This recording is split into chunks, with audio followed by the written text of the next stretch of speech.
महामृत्युंजय मंत्र ऋग्वेद का एक श्लोक है। महामृत्युंजय मंत्र शोक, मृत्यु, भय, अनिश्चितता, रोग और दोष का प्रभाव कम करने में, पापों का सर्वनाश करने में अत्यंत लाभकारी है। महामृत्युंजय मंत्र का जाप करना या करवाना सबके लिए मंगलकारी है और सदैव मंगलकारी है। श्रावण मास में महामृत्युंजय मंत्र जपने से अकाल मृत्यु टलती है, आरोग्यता की प्राप्ति होती है। इस माह में यह मंत्र 10 गुना अधिक फल देता है। माना जाता है कि शिव को सबसे ज्यादा प्रसन्न करने के लिए यह मंत्र सबसे अधिक कारगर है। इस मंत्र के निरंतर 1.25 लाख बार जाप से सारे ग्रहों के दुष्प्रभाव दूर हो जाते हैं। अगर आप इस मंत्र का जाप नहीं भी कर सकते हैं तो जब भी समय मिले इसका 51 या 108 बार जाप सुनकर भी इससे मिलने वाले पुण्यों के भागी हो सकते हैं। इसलिए आस्तिक स्पिरिचुअल सीक्रेट्स महादेव के भक्तों के लिए इसका 51 और 108 जाप लेकर आया है। ध्यान लगाकर सुने और सबको सुनाएं। ओम नमः शिवाय। ओम त्र्यंबकं यजामहे सुगंधिं पुष्टिवर्धनम् उर्वारुकमिव बन्धनान् मृत्योर्मुक्ष्यमामृतात्। ओम त्र्यंबकं यजामहे सुगंधिं पुष्टिवर्धनम् उर्वारुकमिव बन्धनान् मृत्योर्मुक्ष्यमामृतात्। ओम त्र्यंबकं यजामहे सुगंधिं पुष्टिवर्धनम् उर्वारुकमिव बन्धनान् मृत्योर्मुक्ष्यमामृतात्। ओम त्र्यंबकं यजामहे सुगंधिं पुष्टिवर्धनम् उर्वारुकमिव बन्धनान् मृत्योर्मुक्ष्यमामृतात्। ओम त्र्यंबकं यजामहे सुगंधिं पुष्टिवर्धनम् उर्वारुकमिव बन्धनान् मृत्योर्मुक्ष्यमामृतात्। ओम त्र्यंबकं यजामहे सुगंधिं पुष्टिवर्धनम् उर्वारुकमिव बन्धनान् मृत्योर्मुक्ष्यमामृतात्। ओम त्र्यंबकं यजामहे सुगंधिं पुष्टिवर्धनम् उर्वारुकमिव बन्धनान् मृत्योर्मुक्ष्यमामृतात्। ओम त्र्यंबकं यजामहे सुगंधिं पुष्टिवर्धनम् उर्वारुकमिव बन्धनान् मृत्योर्मुक्ष्यमामृतात्। ओम त्र्यंबकं यजामहे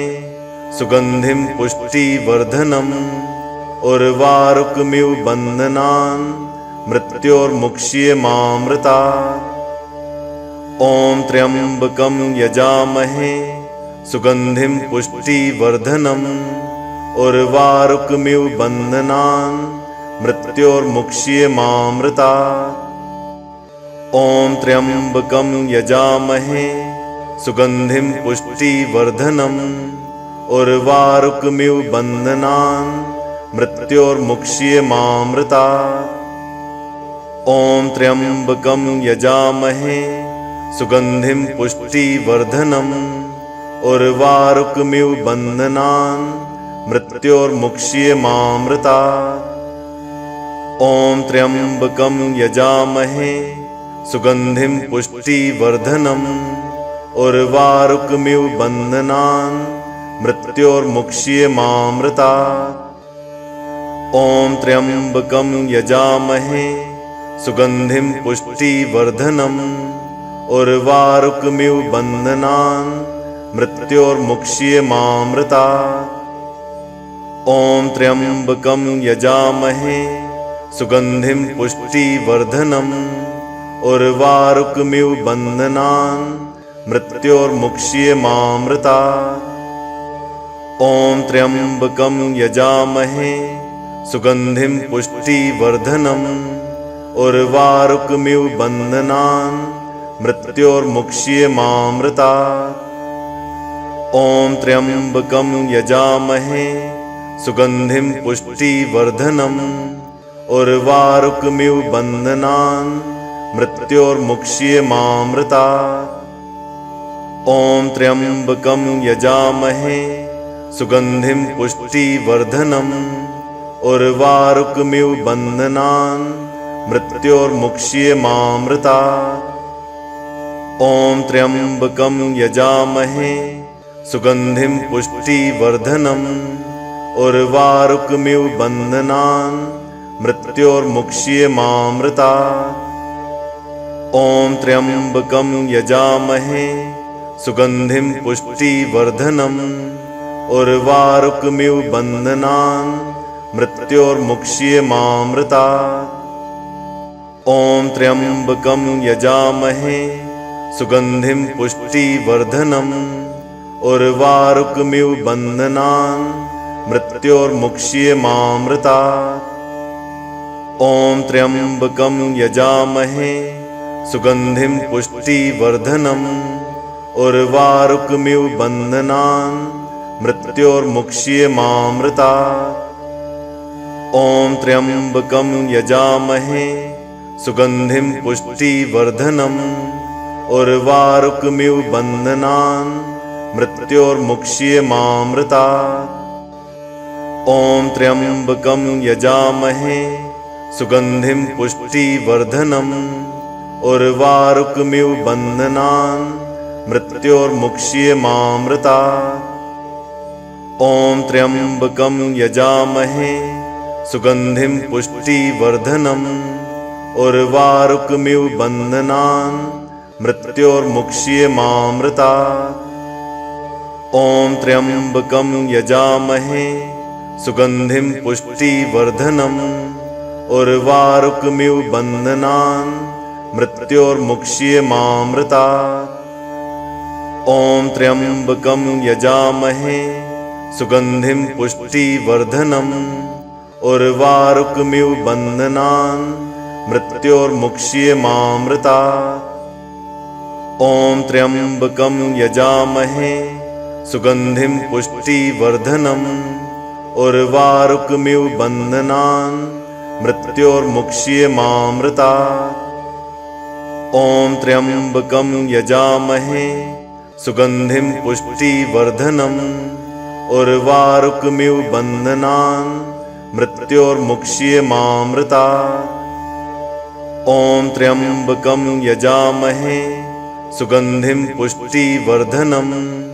उर्वारुकमिव बन्धनान् मृत्योर्मुक्ष्येमामृतात्।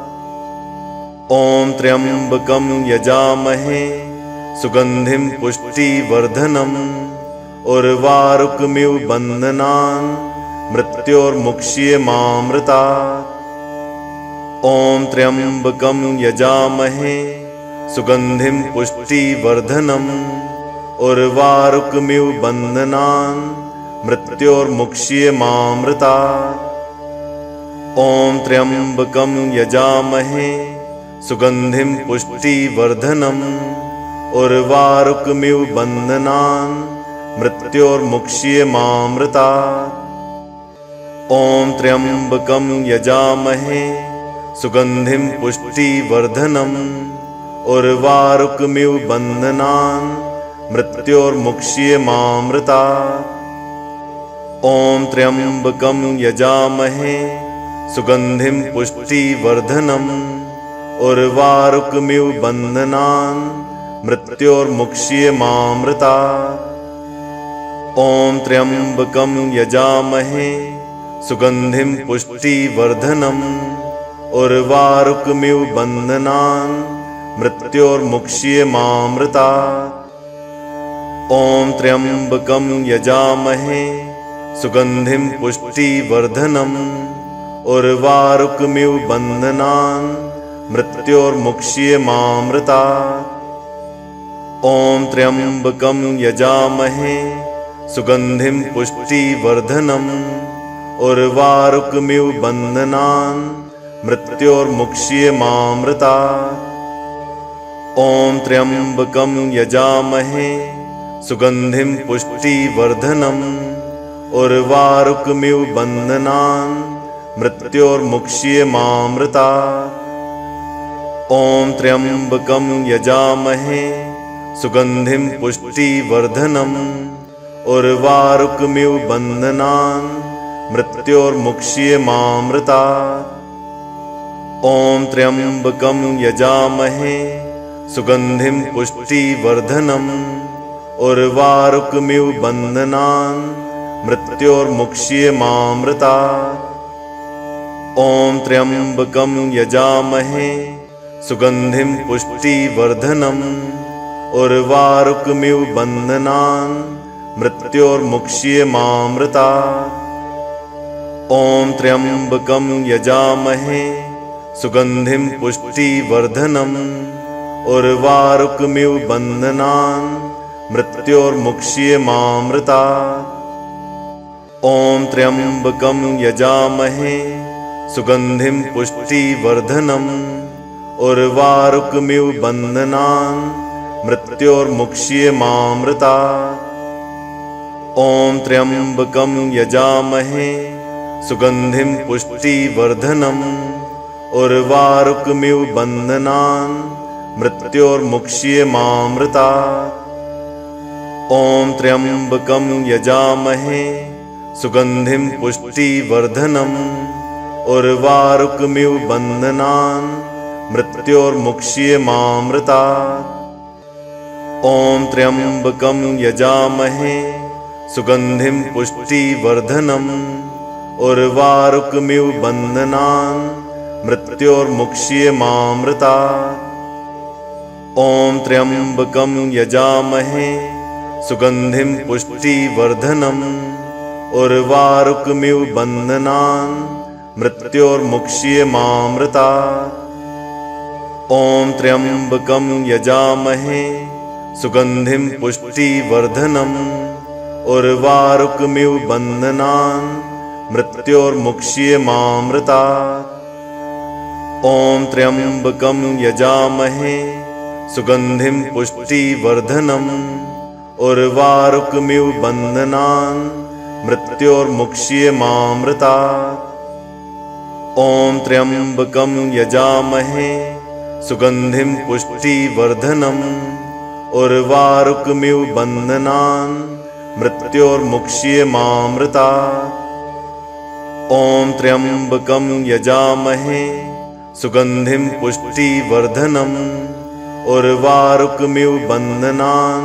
मृत्योर्मुक्ष्यमामृतात्। ॐ त्र्यम्बकं यजामहे सुगन्धिं पुष्टिवर्धनम् उर्वारुकमिव बन्धनान् मृत्योर्मुक्ष्यमामृतात्। ॐ त्र्यम्बकं यजामहे सुगन्धिं पुष्टिवर्धनम् उर्वारुकमिव बन्धनान् मृत्योर्मुक्ष्यमामृतात्। ॐ त्र्यम्बकं यजामहे सुगन्धिं पुष्टिवर्धनम् उर्वारुकमिव बन्धनान् मृत्योर्मुक्ष्यमामृतात्। ॐ त्र्यम्बकं यजामहे सुगन्धिं पुष्टिवर्धनम् उर्वारुकमिव बन्धनान् मृत्योर्मुक्ष्यमामृतात्। ॐ त्र्यम्बकं यजामहे सुगन्धिं पुष्टिवर्धनम् उर्वारुकमिव बन्धनान् मृत्योर्मुक्ष्यमामृतात्। ॐ त्र्यम्बकं यजामहे सुगन्धिं पुष्टिवर्धनम् उर्वारुकमिव बन्धनान् मृत्योर्मुक्ष्यमामृतात्। ॐ त्र्यम्बकं यजामहे सुगन्धिं पुष्टिवर्धनम् उर्वारुकमिव बन्धनान् मृत्योर्मुक्ष्यमामृतात्। ॐ त्र्यम्बकं यजामहे सुगन्धिं पुष्टिवर्धनम् उर्वारुकमिव बन्धनान् मृत्योर्मुक्ष्यमामृतात्। ॐ त्र्यम्बकं यजामहे सुगन्धिं पुष्टिवर्धनम् उर्वारुकमिव बन्धनान् मृत्योर्मुक्ष्यमामृतात्। ॐ त्र्यम्बकं यजामहे सुगन्धिं पुष्टिवर्धनम् उर्वारुकमिव बन्धनान् मृत्योर्मुक्ष्यमामृतात्। ॐ त्र्यम्बकं यजामहे सुगन्धिं पुष्टिवर्धनम् उर्वारुकमिव बन्धनान् मृत्योर्मुक्ष्यमामृतात्। ॐ त्र्यम्बकं यजामहे सुगन्धिं पुष्टिवर्धनम् उर्वारुकमिव बन्धनान् मृत्योर्मुक्ष्यमामृतात्। ॐ त्र्यम्बकं यजामहे सुगन्धिं पुष्टिवर्धनम् उर्वारुकमिव बन्धनान् मृत्योर्मुक्ष्यमामृतात्। ॐ त्र्यम्बकं यजामहे सुगन्धिं पुष्टिवर्धनम् उर्वारुकमिव बन्धनान् मृत्योर्मुक्ष्यमामृतात्। ॐ त्र्यम्बकं यजामहे सुगन्धिं पुष्टिवर्धनम् उर्वारुकमिव बन्धनान् मृत्योर्मुक्ष्यमामृतात्। ॐ त्र्यम्बकं यजामहे सुगन्धिं पुष्टिवर्धनम् उर्वारुकमिव बन्धनान् मृत्योर्मुक्ष्यमामृतात्।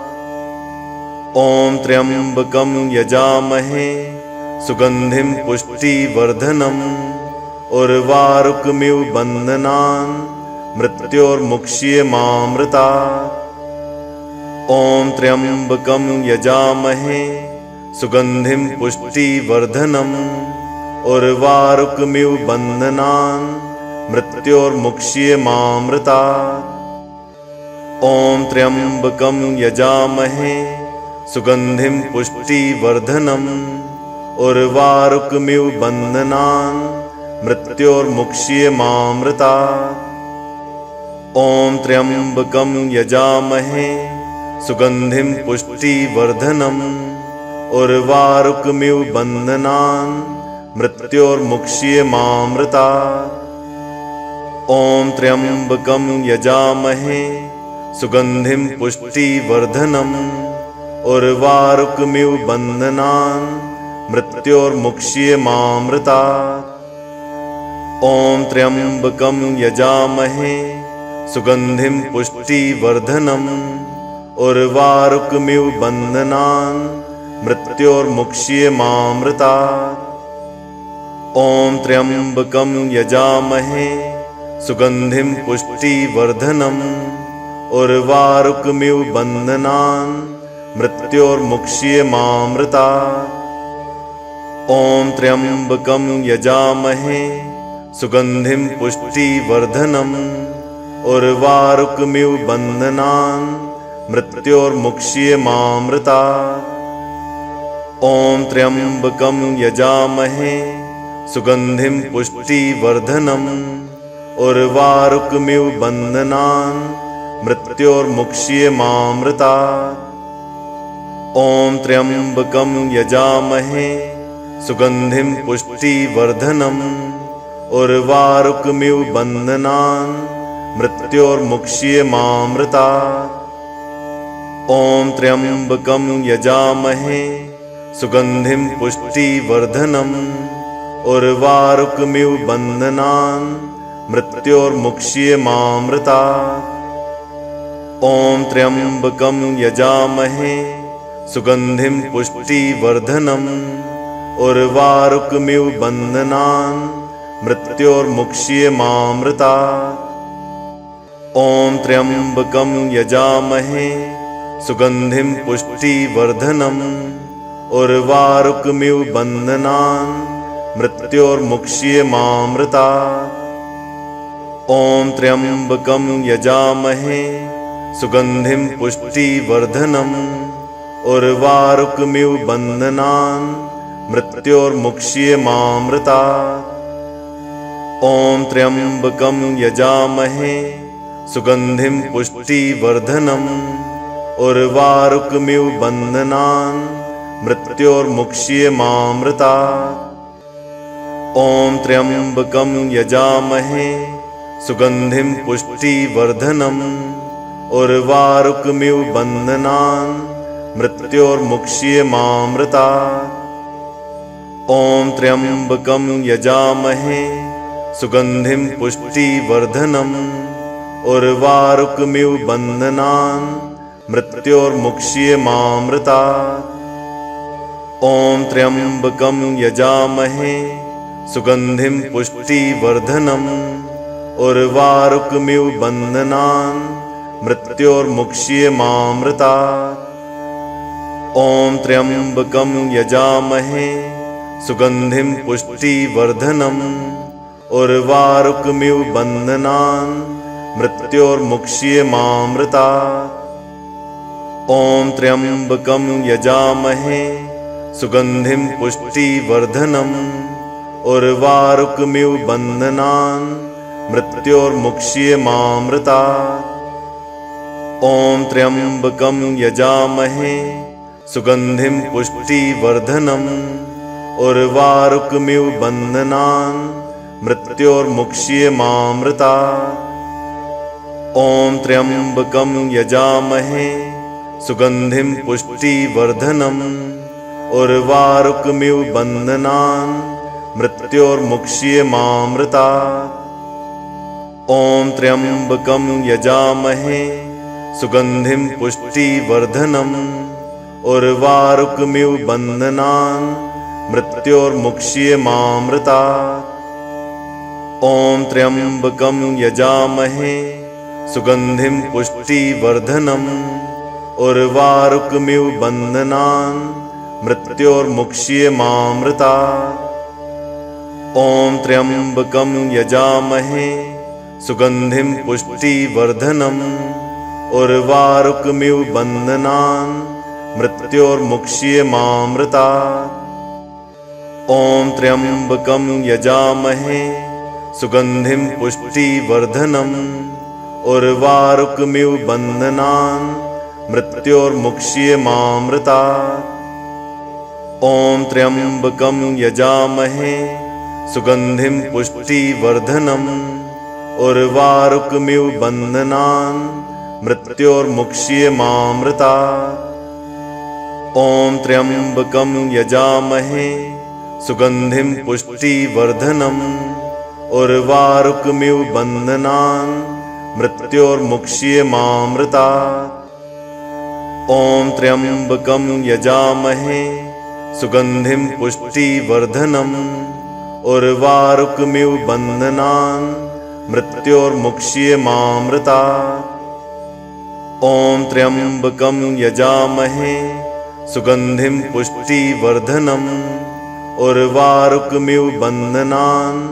मृत्योर्मुक्ष्यमामृतात्। ॐ त्र्यम्बकं यजामहे सुगन्धिं पुष्टिवर्धनम् उर्वारुकमिव बन्धनान् मृत्योर्मुक्ष्यमामृतात्।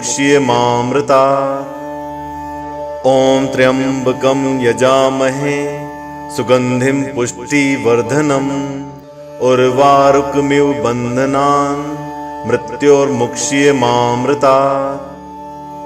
ॐ त्र्यम्बकं यजामहे सुगन्धिं पुष्टिवर्धनम् उर्वारुकमिव बन्धनान् मृत्योर्मुक्ष्यमामृतात्। ॐ त्र्यम्बकं यजामहे सुगन्धिं पुष्टिवर्धनम् उर्वारुकमिव बन्धनान् मृत्योर्मुक्ष्यमामृतात्। ॐ त्र्यम्बकं यजामहे सुगन्धिं पुष्टिवर्धनम् उर्वारुकमिव बन्धनान् मृत्योर्मुक्ष्यमामृतात्। ॐ त्र्यम्बकं यजामहे सुगन्धिं पुष्टिवर्धनम् उर्वारुकमिव बन्धनान् मृत्योर्मुक्ष्यमामृतात्। ॐ त्र्यम्बकं यजामहे सुगन्धिं पुष्टिवर्धनम् उर्वारुकमिव बन्धनान् मृत्योर्मुक्ष्यमामृतात्।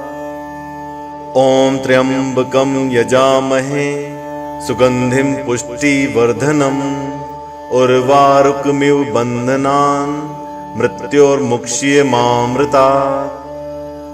ॐ त्र्यम्बकं यजामहे सुगन्धिं पुष्टिवर्धनम् उर्वारुकमिव बन्धनान् मृत्योर्मुक्ष्यमामृतात्। ॐ त्र्यम्बकं यजामहे सुगन्धिं पुष्टिवर्धनम् उर्वारुकमिव बन्धनान् मृत्योर्मुक्ष्यमामृतात्। ॐ त्र्यम्बकं यजामहे सुगन्धिं पुष्टिवर्धनम् उर्वारुकमिव बन्धनान् मृत्योर्मुक्ष्यमामृतात्। ॐ त्र्यम्बकं यजामहे सुगन्धिं पुष्टिवर्धनम् उर्वारुकमिव बन्धनान् मृत्योर्मुक्ष्यमामृतात्।